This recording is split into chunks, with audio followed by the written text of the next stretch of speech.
अब हमारा topic wireless communication में सेलुलर ज्योमेट्री स्टार्ट होता है।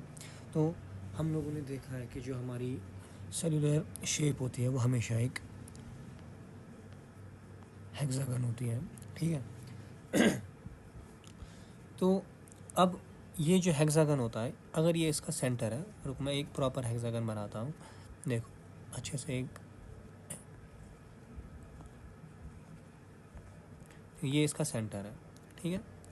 अगर मैं इस सेंटर पॉइंट को हर एक वर्टेक्स के साथ जोड़ूंगा, इसके साथ, इसके साथ, और उसको मैं जोड़ता हूँ ऐसे, इसको इसके साथ, इसको इसके साथ, इसको इसके साथ, और इसको इसके साथ। तो यहाँ पे हम ऑब्जर्व क्या कर रहे हैं, देखो ये एक, ये दूसरा, ये तीसरा, ये चौथा, this is fifth and this is six. तो हम देख रहे हैं एक हेक्सागन के अंदर हमें 6 डिफरेंट तरीके के ट्राइंगल मिल गए, 1 2 3 4 5 6। और जो ये हर एक ट्राइंगल है ये एक इक्विलेटरल ट्राइंगल होता है, ठीक है। अब हमें इक्विलेटरल ट्राइंगल की कुछ प्रॉपर्टीज़ देखनी है। ये अगर हमारा एक इक्विलेटरल ट्राइंगल है, इसका साइड एस और साइड एस है। तो अगर इक्विलेटरल ट्राइंगल में हम वर्टेक्स, एक वर्टेक्स से लेके दूसरे के मिड पॉइंट पे लाइन मारते हैं, हो गया एक, इस वर्टेक्स से दूसरे इस वाले साइड के इस पे मारी लाइन, और इस वर्टेक्स से इस वाले पे मारी लाइन, तो ये हमारा जो बीच में पॉइंट बना इसको हम बोलते हैं सेंट्रॉइड, ठीक। जो ये रेड ब्लू और ग्रीन वाली लाइन होती है ना, ये वाली, इनको बोलते हैं मीडियन। क्या बोलते हैं? मीडियन, ठीक। जो ये मीडियन होता है ये डिवाइड करता है हमारी जो ये सेंट्रॉइड होता है ये मीडियन को डिवाइड करता है 2:1 के रेशियो में, ठीक। अगर फॉर एग्जांपल ये मीडियन है, ये यहाँ से यहाँ तक एच है, तो यहाँ पे इसका 2 हिस्से एच के यहाँ पे होंगे और 1 हिस्सा एच का मीडियन के यहाँ होगा, ठीक है। तो और ये जो पॉइंट होता है इसको, ये मिड पॉइंट पे इसको डिवाइड करता है। तो अगर ये एस था, यहाँ से यहाँ तक होगा s/2, यहाँ से यहाँ तक होगा s/2। अब हमें इस मीडियन की हाइट निकालनी है, डिराइव करनी है। हाइट ऑफ मीडियन h, जो ये पूरी रेड लाइन है ना, इसकी हमने हाइट मानी h। तो अब ये क्या बन गया, ये देखो जो मैंने ब्लैक से किया ये ट्राइंगल, ये क्या बनेगा, ये यहाँ पे s है, यहाँ पे s/2 है, यहाँ पे h है। तो ये एक 90 डिग्री एंगल है। तो पाइथागोरस थ्योरम लगाएंगे, हाइपोटेन्यूज ये है, तो हाइपोटेन्यूज का square is equal to base square plus altitude square. Hypotenuse का square is equal to s²/4 plus h²। हमें यहाँ से h का वैल्यू चाहिए, तो s² minus s²/4 is equal to h²। This is 4s² minus s²/4 is h²। This is 3s²/4 is h²। तो h is √3/2s। तो ये रखना है याद, ठीक है। तो ये हमने प्रॉपर्टी देखी, हाइट ऑफ मीडियन होता है √3/2s, ठीक। अब फॉर एग्जांपल मेरे पास ये एक इक्विलेटरल ट्राइंगल देके है और मुझे ये डिस्टेंस ये है, तो ये होगी हमेशा √3/2s, ठीक है। अब देखो जो ये हेक्सागन है, अगर मुझे डिस्टेंस देखो यहाँ पे, अगर मुझे ये डिस्टेंस निकालनी है जो मैं ब्लू से दिखाऊंगा, इस पॉइंट से लेके इस पॉइंट की डिस्टेंस, ज़रा ये बोलो क्या होगी। देखो ये जो अब मैं दिखा रहा हूँ, जो मैं हाईलाइट करूँगा ये पोर्शन नहीं, जो मैं ग्रीन से हाईलाइट करूँगा ये ग्रीन से जो मैं बनाऊँगा ये वाला ट्राइंगल, तो ये एक इक्विलेटरल ट्राइंगल है। और जो ये ब्लू से लाइन है इस पर, यहाँ से लेके यहाँ तक ये लाइन, ये क्या होगी, √3/2s। अब देखो आप येलो से जो लाइन, ब्लैक से जो लाइन होगी, अब यहाँ से लेके यहाँ तक, अब ये भी एक इक्विलेटरल ट्राइंगल है, और ये बीच की लाइन इसका मीडियन है, ये भी होगी √3/2s। तो ये लाइन कितनी होगी, √3/2s plus √3/2s, which is 2 times √3/2s, which is √3s। ठीक है, ये प्रॉपर्टीज थी इक्विलेटरल ट्राइंगल की, ये पता होनी चाहिए। ठीक है, अब हमारा एक क्वेश्चन आता है यहाँ, question calculate the distance between centres of two cells in a cluster. हमारे पास हमें डिस्टेंस निकालनी है of centres of two cells in a cluster. तो हम एक क्लस्टर बनाएंगे, हम क्लस्टर का मतलब होता है डिफरेंट सेल्स को जोड़ना। तो हम डिफरेंट सेल्स को जोड़ेंगे, ये हमारे पास एक शेप है, इसके साथ मैंने दूसरा हेक्सागन जोड़ा, यहाँ पे तीसरा, यहाँ पे चौथा, यहाँ पे फिफ्थ, यहाँ पे सिक्स्थ और यहाँ पे सेवन। तो देखो जो मैं येलो से दिखा रहा हूँ, ये एक सेंटर है, ये दूसरा सेंटर है। ठीक, मुझे ये डिस्टेंस चाहिए सेंटर से इस सेंटर तक। ठीक है, तो अब अभी हमने देखा मैं इसको सिंप्लीफाई थोड़ा करता हूँ। अभी मैंने कहा जो इक्विलेटर ये होते हैं, इसमें ये हमारे ट्राइंगल्स होते हैं। ठीक है, ज़रा बोलो आप क्या बन गया ये वाला। देखो अब मैं इसको थोड़ा मोटा करता हूँ इस ट्राइंगल को। ये ट्राइंगल एक इक्विलेटरल ट्राइंगल है जिसकी ये यहाँ से लेके यहाँ तक ये इसका मीडियन है। तो ये कितना होगा, √3/2s। फिर नीचे वाला ट्राइंगल जो ये वाला ट्राइंगल है, ये इसका मीडियन है, ये कितना होगा, √3/2s। तो ये पूरी डिस्टेंस जो हमें निकालनी थी, जो मैं अब रेड से दिखाऊंगा, हमें क्या चाहिए था यहाँ से यहाँ तक, ये आएगा √3/2s plus √3/2s which is 2 times √3/2s which is √3/2s। ठीक है, अब जो एक और यहाँ पे एक डिस्टेंस हम डिफाइन करते हैं, पॉइंट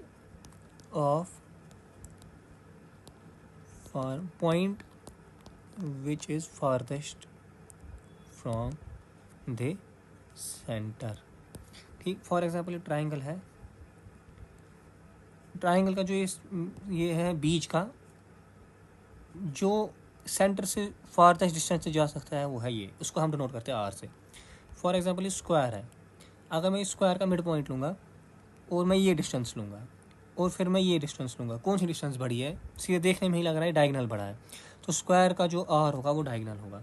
ऐसे ही हेक्सागन का मिड पॉइंट, हेक्सागन में ये सारी साइड इक्वल होते हैं, तो इसमें ये भी एस होता है, ये भी एस होता है, ये भी एस होता है, ये भी एस होता है, ये भी एस होता है, क्योंकि इक्विलेटरल ट्राइंगल बनते हैं ना, तो हर एक साइड इक्वल होता है। तो हेक्सागन में जो एस होता है वही आर के बराबर होता है। आर होता है, तो आर की मैं प्रॉपर डेफिनेशन बोलता हूँ, R is a distance of the point, distance of farthest point in a cell from BTS। For example ये मेरा BTS है, यहाँ पे बेस स्टेशन है मेरा, इस स्टेशन से सबसे दूर कौन सा पॉइंट है उसको आर बोलते हैं। ठीक, स्क्वायर में डायगोनल पे होता है और हेक्सागन में हर एक साइड का जो ये एस होता है, ये हर एक एस होता है और यही आर के बराबर होता है। तो हम हेक्सागन में है, तो ये क्या बन गया हमारा, 2 से 2 कट गया, तो ये बन गया √3s, और एस किसके बराबर होता है, आर के। जो ये डिस्टेंस आ गई √3r। ठीक है, तो इसको बोलते हैं the distance between two centres. So the distance between two centres in a cell is √3r। अभी हमने ये देखा कैसे होता है। ठीक है, सो अब हमें एक कॉन्सेप्ट है, उसके लिए मुझे ये उठाना है।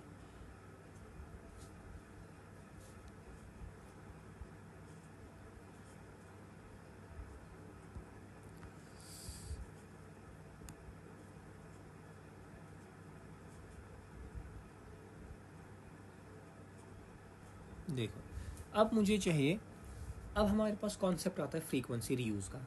देखो मैं इस वाले एक क्लस्टर को मैं रेड कलर से रखता हूँ,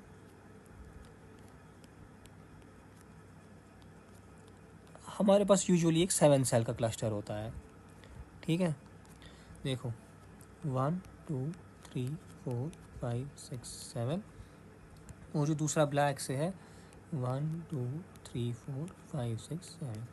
ठीक, अब हम क्या बोलते हैं एक क्लस्टर में, तो ये जो अब ये हमारे पास, इसको बोलते हैं टेसेलेट। क्या बोलते हैं, अगर हम डिफरेंट क्लस्टर्स को जोड़ के कुछ बनाते हैं उसको टेसेलेट बोलते हैं। ठीक है, तो जो मेरा टेसेलेट होता है, इसमें क्या होता है, जैसे 7 है ये और 7 है ये, तो इसमें 2 पॉइंट्स में सेम फ्रीक्वेंसी हो सकती है, 2 सेल्स के अंदर सेम फ्रीक्वेंसी हो सकती है। तो अब हमें देखनी है वो जो सेम फ्रीक्वेंसी होती है वो कुछ डिस्टेंस पे होती है, वो डिस्टेंस हमें वो कैलकुलेट करनी है। इन 2 पॉइंट्स के बीच में क्या डिस्टेंस होगी। तो अगर इसका सेंटर ये है, इसका सेंटर ये है, और इसमें से 7 में हटाता हूँ ये,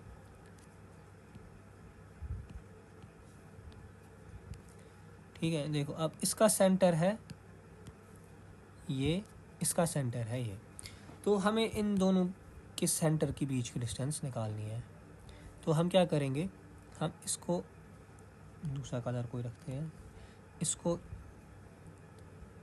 जोड़ेंगे इसके साथ, ठीक है। फिर यहाँ से हम क्या करेंगे, एक 90 डिग्री पे एक लाइन मारेंगे, ठीक है। ये मैंने proper up to scale hexagon मत बनाया है, तो ये प्रॉपर 90 डिग्री नहीं आएगा। तो हम कंस्ट्रक्शन करते हैं, एक 90 डिग्री पे यहाँ तक लाइन मारते हैं, ठीक है। फिर हम क्या करते हैं, फिर हम इसको जोड़ते हैं। तो यहाँ पे हमें क्या देखने को मिल गया, एक ट्राइंगल, ठीक है। ये हम कंस्ट्रक्शन इसमें करते हैं, ठीक। तो लेट अस से कि ये पॉइंट ए है, जो ये है ये पॉइंट बी है, जो ये है ये पॉइंट सी है। मैंने यही टर्म्स यूज़ किए इसमें, हाँ। तो जो ये वाली डिस्टेंस है ए सी, ये डी है, ये मुझे कैलकुलेट करना है। तो ए बी है ये और बी सी है ये। अब देखो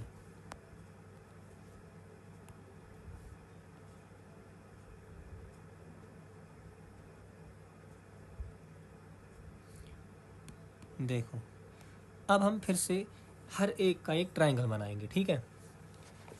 जैसा ए में है, इसी से हमें आंसर्स मिलना शुरू होते हैं। अब हमें पता है जो ये डिस्टेंस होती है ना, हर एक ये होती है आर, ठीक है। ये हर एक आर है, आर आर आर आर और आर, और यही एस के बराबर होता है साइड के, ठीक। अब इसमें भी अगर ये सेंटर है ऐसे ऐसे ऐसे ऐसे ऐसे, सेम इसमें भी ये सेंटर होगा ऐसे ऐसे ऐसे ऐसे ऐसे ऐसे, ठीक। सेम इसमें भी ऐसे ऐसे ऐसे ऐसे ऐसे ऐसे ऐसे ऐसे ऐसे, ठीक। अब देखो, अब मैं इसको मोटा करूँगा, ठीक है। देखो ये ट्राइंगल है और जो ये ग्रीन वाला है ना, ये इसका मीडियन है। तो हो गया, मीडियन का वैल्यू क्या होता है, √3/2 एस होता है। अब यहाँ पे एस आर के बराबर है, तो √3/2 आर। तो एक ट्राइंगल बन गया। देखो यहाँ पे बन रहा है दूसरा ट्राइंगल, ये देखो ये बन गया दूसरा ट्राइंगल, और ये अब ग्रीन इसका भी मीडियन है। ये बन गया तीसरा ट्राइंगल, इसका मीडियन है। ये बन गया चौथा ट्राइंगल, ये इसका मीडियन है। यहाँ पे बन गया पांचवा ट्राइंगल, ये उसका मीडियन है। तो यहाँ तक मुझे 5, इसके आगे मत ग्रीन लाइन है ही। तो जो ये ए और बी के बीच में, ए बी के बीच में मुझे 5 बार √3/2 आर देखने को मिला, ठीक है। अब बी सी क्या है, देखो मैं ब्लू कलर से दिखाऊंगा। यहाँ से लेके यहाँ तक ये कितना हो गया आर, फिर यहाँ से लेके यहाँ तक बी होता है आर, मगर ये है इसके बीच में, तो ये है r/2। तो बी सी कितना होगा, यहाँ से लेके यहाँ तक होगा ये आर, इसको मैं पतला करता हूँ, ये आर, और यहाँ से यहाँ तक r/2, तो r + r/2।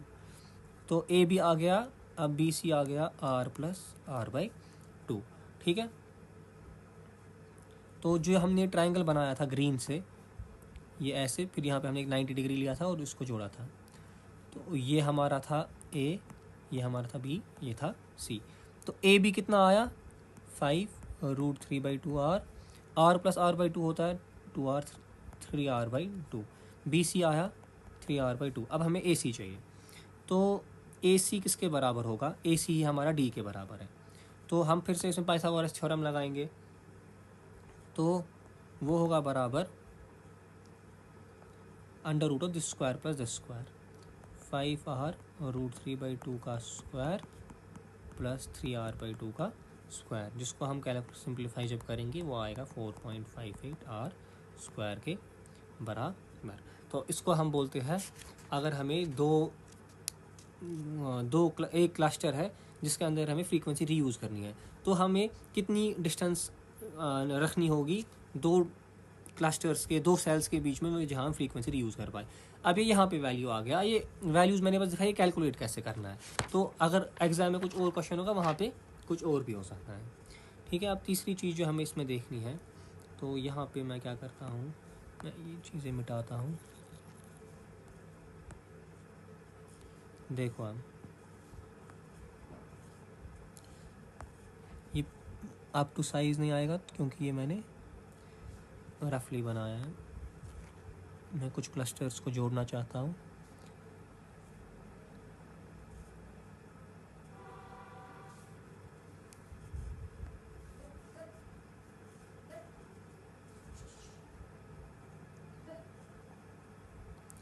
ठीक है, काफ़ी है इतना। तो अब मैं यहाँ पे एक एक्सीस बनाना चाहता हूँ। ठीक है, ये प्रॉपरली नहीं आ रहा है अप टू स्केल, यहाँ पे देखते हैं।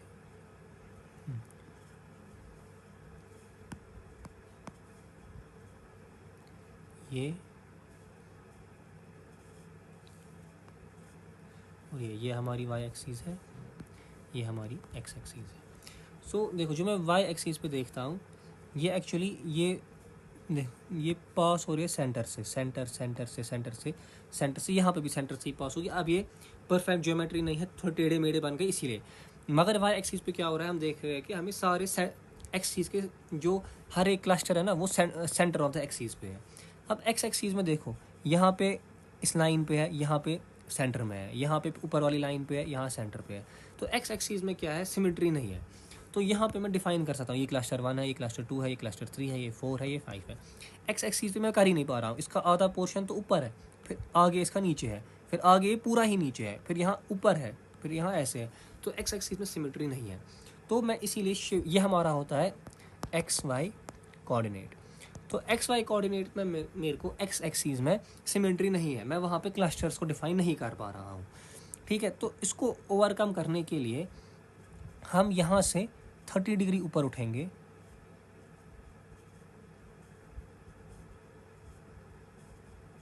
ऐसे। तो 30 डिग्री पे हम एक नई एक्सीस बनाएंगे। ठीक है, इस एक्सीस को हम बोलते हैं यू, और जो इसके साथ ये एक्सीस होती है वाई, उसको बोलते हैं वी। इसमें एक्स जो एक्स एक्सीस है वो रिप्लेस होगा यू से, और एक्स और यू के बीच में जो एंगल है वो 30 डिग्री है, और वाई और वी जो रहती है उस वाई एक्सीस सेम रहती है, वो इक्वल होती है वी के। अब देखो, यहाँ पे ये सेंटर से पास करती है, ये सेंटर से, ये सेंटर से, ये इसकी वजह से क्या होता है, हर एक एक्सीस अब सेंटर से पास करे। अब मैं इसको भी डिफाइन कर सकता हूँ, 1 2 3 4 5 6 7 8 9। तो यू वी एक्सीस में हम क्यों गए, क्योंकि हम एक्स एक्सीस में हम क्लस्टर्स को डिफाइन नहीं कर पा रहे थे। अब यू में हमारे पास definition of cluster, U V में हम डेफिनेशन ऑफ क्लस्टर्स हमें मिल गई। तो इसमें अगर अब हमें 2 पॉइंट होंगे, फॉर एग्जांपल एक पॉइंट यहाँ पे है और दूसरा पॉइंट से फॉर एग्जांपल यहाँ पे है, this is P1, this is P2। अब हम यू एक्सीस में ना, यू वी एक्सीस में, तो P1 होगा in terms of U1, V1, P2 होगा in terms of U2, V2।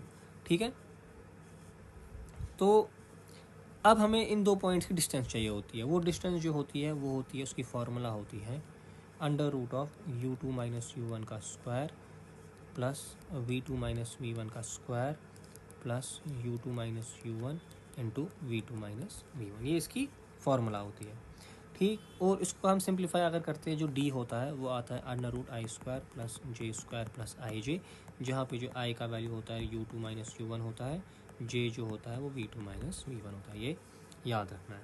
और अगर हमें क्लस्टर्स निकालने हैं, हमारे पास क्या पॉसिबल क्लस्टर हो सकता है, वो होता है I square plus J square plus I J. तो फॉर एग्जांपल मेरे पास आई है 1 और जे है 1, तो नंबर ऑफ क्लस्टर्स आएगा 1 प्लस 1 प्लस 1, तो n आएगा 3। फॉर एग्जांपल मेरे पास आई है 1, जे है 2, मेरे पास n आएगा 1 स्क्वायर हो गया 1 प्लस 2 स्क्वायर हो गया 4 प्लस 2 इंटू 1, तो n आया 4 5 6 7, तो n आया 7। तो ये जो होता है ये क्लस्टर, ये मोस्ट यूज्ड क्लस्टर हम करते हैं। ठीक है, अब हमारे पास जो ये क्लस्टर हमने बनाए,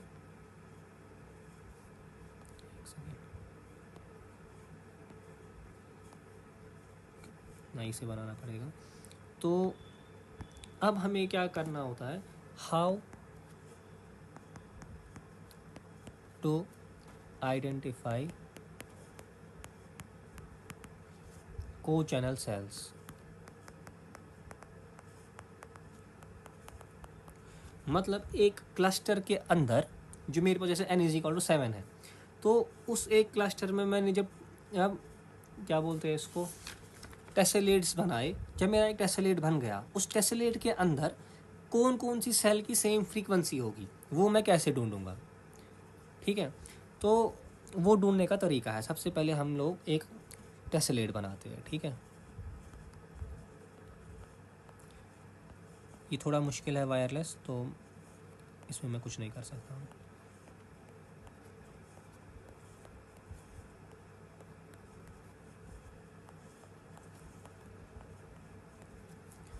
ठीक है, तो अब ये हो गया एक, इसको डुप्लीकेट करके यहाँ पे बनाएंगे दूसरा, इसी को डुप्लीकेट करके यहाँ बनाएंगे तीसरा।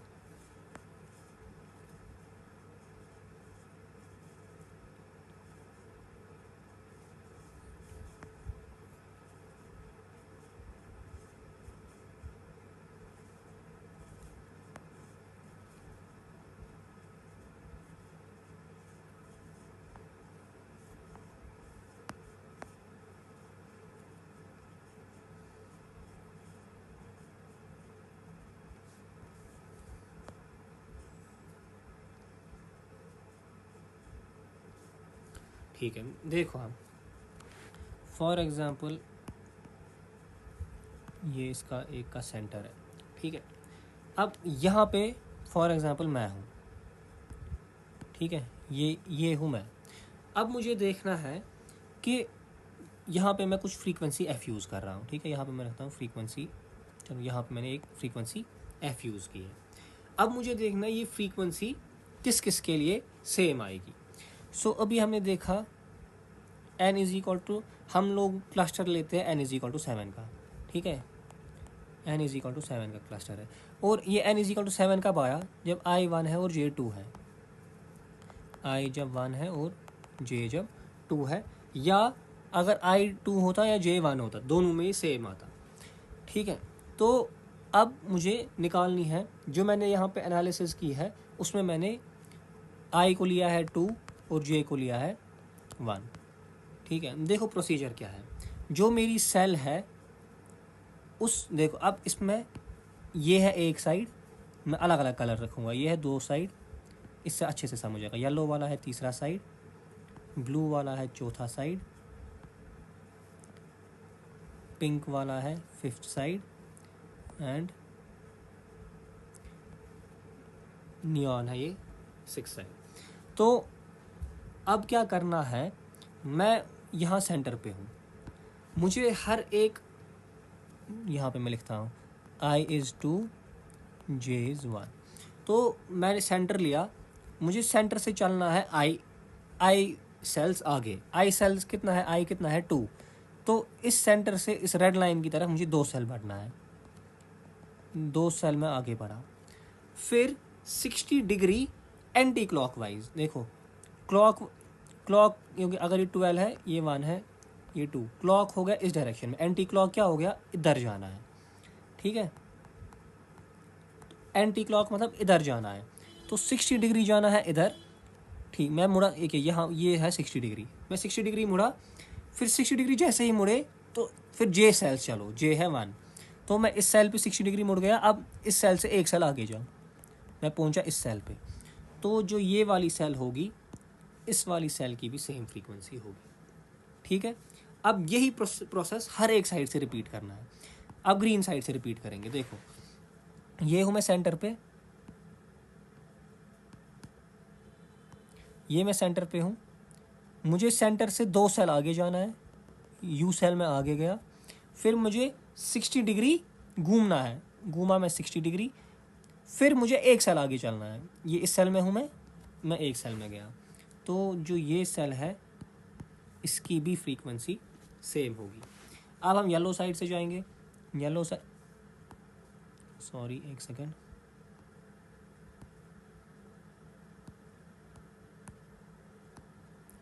तो अब हम येलो साइड से जाएंगे, 2 सेल आगे 60 डिग्री की तरफ इस वाली सेल पे पहुंचेंगे। तो ये हो गई। फिर हम ब्लू साइड से जाएंगे, ब्लू से 2 नीचे, फिर 60 डिग्री एंटी क्लॉकवाइज घूमे, फिर एक सेल आगे। तो हमें मिल गई ये भी। फिर से अब हमारी पिंक वाली है, पिंक वाली से 2 सेल आगे 60 डिग्री घूमे, फिर अगली सेल में। तो हमारी ये भी मिल गई। अब हमारी ये नियॉन वाली है, नियॉन ब्लू वाली, यहाँ से सॉरी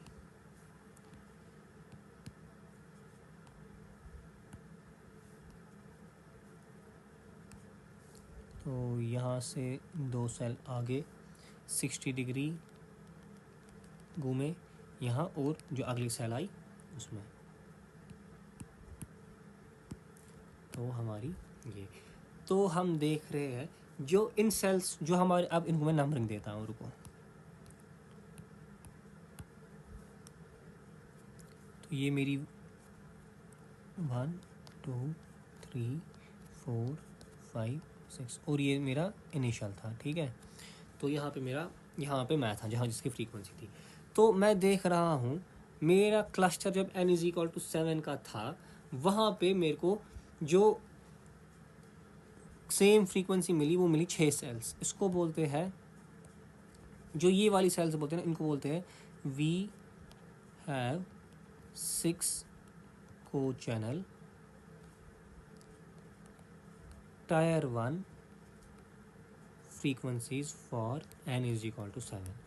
इसको बोलते हैं टायर 1 को चैनल फ्रीक्वेंसी। टायर 1 मतलब जो मैं था इसके। अब अगर मुझे टायर 2 निकालनी होगी, टायर 2 भी ऐसी होगी। अब उसके लिए मेरे को इसके लिए इसका ये साइड, फिर यहाँ से 2 चलो 60 डिग्री घूमो, अगली सेल में जाओ। जो यहाँ पे वो सेल होती ना, वो आती इसकी टायर 2 में। सेम इसके 6 साइड से करना था, ठीक है। तो इसको बोलते हैं टायर 1 को चैनल सेल्स। तो इसके बाद हम अगली वीडियो में पढ़ेंगे।